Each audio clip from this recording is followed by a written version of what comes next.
So welcome back. This is part 8, change of location, as you can see. But part 8 concerning this issue of rape in the Bible. Okay. So I said that the pipe smoking skeptic said I was pulling stuff out of my butt in regards to how they were to treat female captive slaves.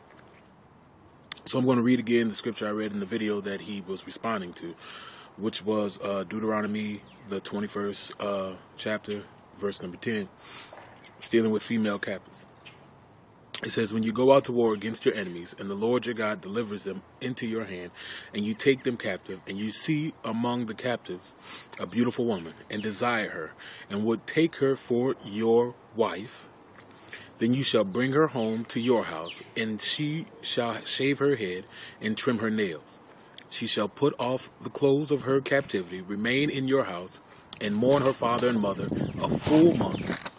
After that, you may go into her and be her husband, and she shall be your wife.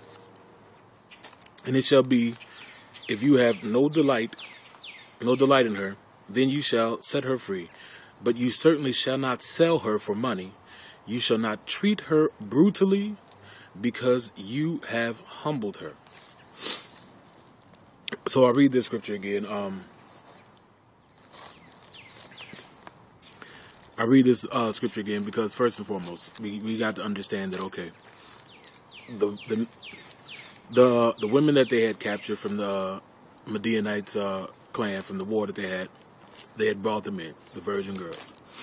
Now, granted, if the virgin girls were young, super young, I don't know how young, but I'm guessing some of them were young anyway.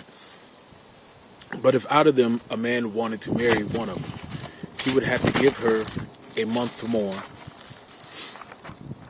And he would have to give her a month or more, take her in as wife, and allow her to have her grieving period. Now, you make light of that, but we are dealing with ancient times here, okay? And allowing her that opportunity to grieve, that was a whole month in which he couldn't do anything to her. So he would have time, one, to reconcile whether or not he wants to go through with this. Two, she can have time to either accept her lot as far as her family is now gone, and to live her life within those confines, or with the person that was with her. But as Scripture tells you, as it tells you that he will be her husband and she shall be your wife, and it shall be that if you have no delight in her, then you shall set her free. So she was not a slave for life. If he did not delight in her, or he didn't like her, or let's say she couldn't get over the fact that her father and mother and all that was killed, and she was causing a ruckus throughout their whole time of trying to be married. He was trying to be nice, she was causing a ruckus. Then if that was the case, then he was to let her go free so that she would be able to go out.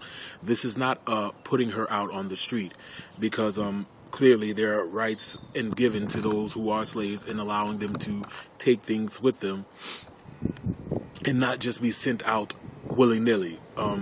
You give the assumption that they're kicked out on the street when that's not what Scripture says, nor are they allowed to do this, because there are scriptures that sanction that they shall not mistreat foreigners or aliens or anything like that within their land, because they were slaves in Egypt.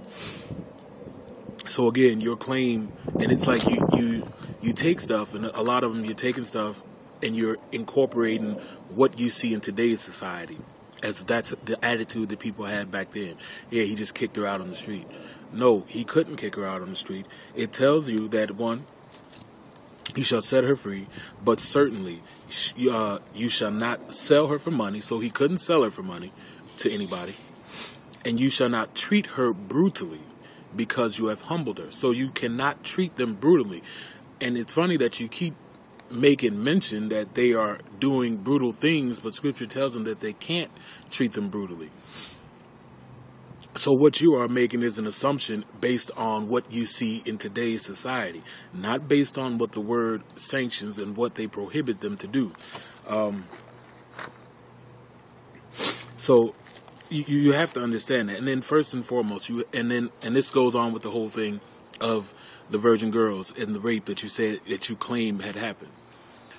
There is no sanction in Israel for them to have any type of sexual relationship outside of marriage. They couldn't, period.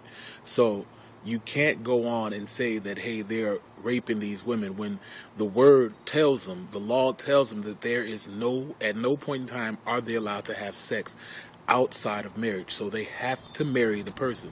And in marrying them, if a man decides to marry a woman, he has the obligation of taking care of her for the rest of her life, taking care of her, providing for her food, shelter, all the things that she would need as a woman. The man had to provide for that. So there was no, he was just taking her in just to have sex with her, just to rape her day in and day out. No. He had obligations as a husband, regardless of what it was, even if she was a concubine of his, which is just a little lower than the wife. Because if you really read through scripture, they both have the same privileges and things like that.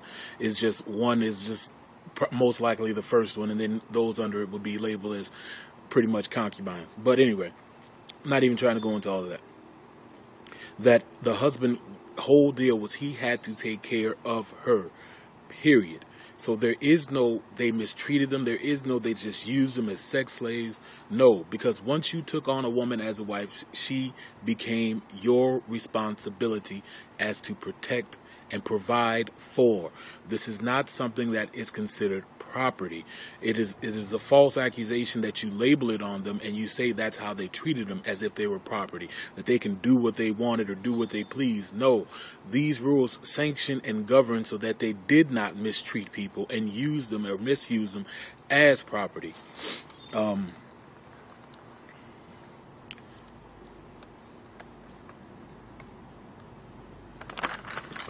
So that couldn't really be the case. So we're going to go to Leviticus 22 and 29.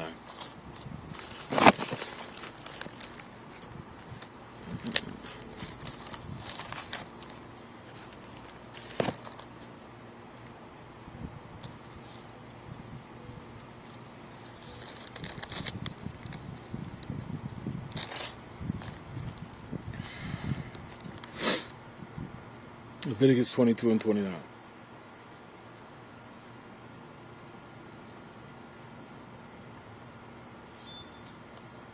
Is that what I'm on?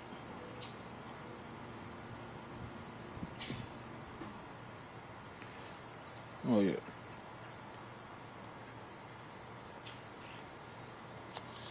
I can't find it right now.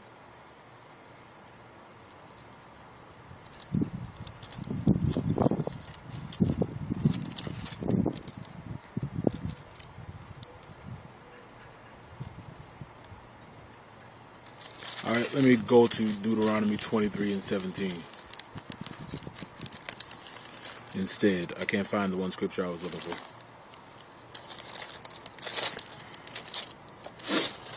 Deuteronomy 23 and 17. It says, "There shall be no ritual harlot of the daughters of Israel, or a perverted one of the sons of Israel. You shall not bring the wages of a harlot or the price of a dog to the house of the Lord." And that is to say that no man could sell his daughter as a harlot, as a sex slave. That was something that was not allowed. So you take scriptures and you misrepresent them and you bring them out of context. And once again, I said that you have to take all scriptures regarding the subject, not just one, all scriptures regarding the subject. So if you already know that scripture prohibits any man from selling his daughter as a harlot, then you cannot go on and say that these men are selling their daughters as harlots or sex slaves to people and things like that. What they are doing is setting up arranged marriages and other things of that nature.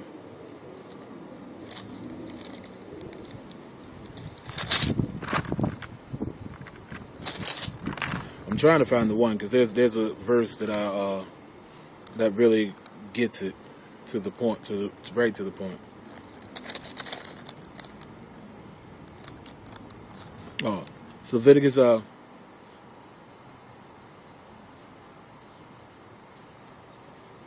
Yes, it's Leviticus. My fault. 19 and 29. It says, "Do not prostitute your daughter to cause her to be a harlot, lest the land fall into harlotry and the land become full of wickedness. Again, they are not allowed to sell their daughters and to be harlots. So, as I've been saying, it is this false assumption that you bring up within scriptures and reading them and trying to say, hey, they're making them into harlots, they're selling them as property. This was not allowed. They were not allowed to do things like that. Now, if anybody who was an Israelite fell on hard times, they were allowed to use their children or sell their children, and it's not even selling their children. Their children will be taken in as slaves, and as slaves, they would work off the debt of their parents. Yes, that may seem like a harsh thing to do, but this is what they did in the society. And then when you really think about how slaves were to be treated, it wasn't that bad of a deal. And again, don't try to misconstrue what I'm saying in regards to slavery in America. Slavery in America was way different than what they are saying here in the Bible times, because there are things that if you apply the things that they said here from the Bible, then the majority of the slaves would be set free from day one that they step foot on American soil. Simple. And I will show you this through scripture. So it's like often atheists throw the term sex slave around when no one is dealing with sex slaves. This is not sex slaves that they are making or they are creating or they are trying to do. They were prohibited from doing this thing, from making their daughters out to be harlots, to be just boned by any dude that would bone them. I said, especially when a man had to take care and support every woman in his household. So if he had multiple wives, multiple concubines, he had to provide and take care of each and every one of them. I'm going to end this one here and come back with the next one. Thank you.